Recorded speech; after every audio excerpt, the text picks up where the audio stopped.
অনেক কথা বলবার আছে আমার, তবে সবার আগে নিরঞ্জনের কথা বলতে হবে আমাকে। নিরঞ্জন আমার বন্ধুর নাম, আর কোনো নাম ছিল কি তার আমি জানি না।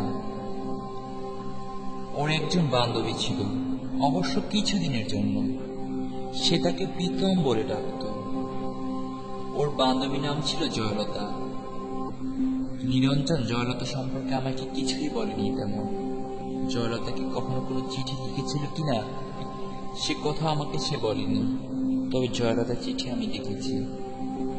একটা চিঠি ছিল এরকম: প্রীতম, সময় গড়িয়ে যাচ্ছে, তুমি বলেছ এখন দুঃসময়, কিন্তু আমি জানি সব সময় সুসময় যদি কেউ ব্যবহার করতে জানে থাকে। আমি বুঝি বেশি দিন নেই, যদি পারো এক্ষুনি তুলে নাও, নইলে অন্য পুরুষ ছিপটে খাবে আমাকে। আমার ঘরে বসে সিগারেট টানতে টানতে নিরঞ্জন চিঠিটা চুপ করে এগিয়ে দিয়ে বলেছিল, বিভু চিঠিটা পড়ুন। আমি প্রথমে পড়তে চাইনি, পরে ওইটুকু পড়ে তার দিকে তাকিয়েছিলাম।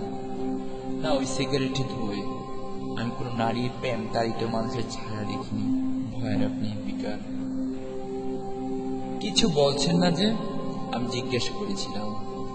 কি বলবো এই ব্যাপারে? কোন ব্যাপারে? এই যে জয়লতা। বাদ দিন, আমি বাদ দিয়েছিলাম। নিরঞ্জন আমার ঘরে বসে অনেকক্ষণ সিগারেট টেনে টেনে ঘরটাকে অন্ধকার করে রেখে চলে গিয়েছিল সেই দিন। জয়লতার সঙ্গে অনপুরুষে বিয়ে হয়েছিল।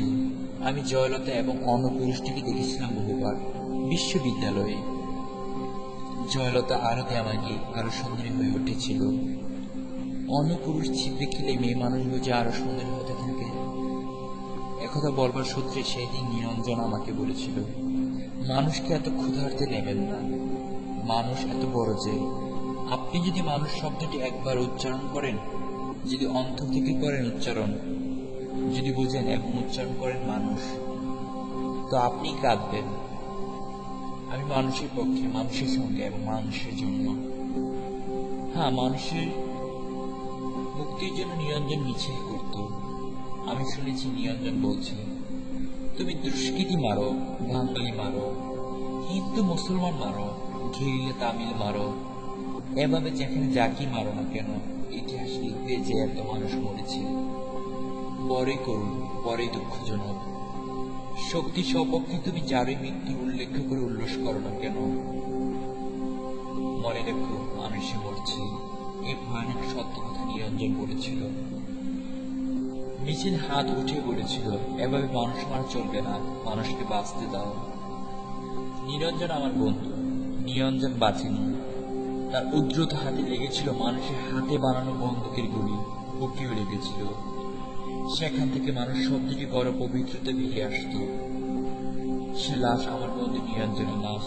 আমি দেখেছি রক্তাক্ত ছিন্ন ভিন্ন লাশ। মানুষের কাঁধে করে তাকে বয়ে এনেছিল মানুষের কাছে। জড়াতে সে লাশ দেখেছিল কিনা সে প্রশ্ন উঠছে না।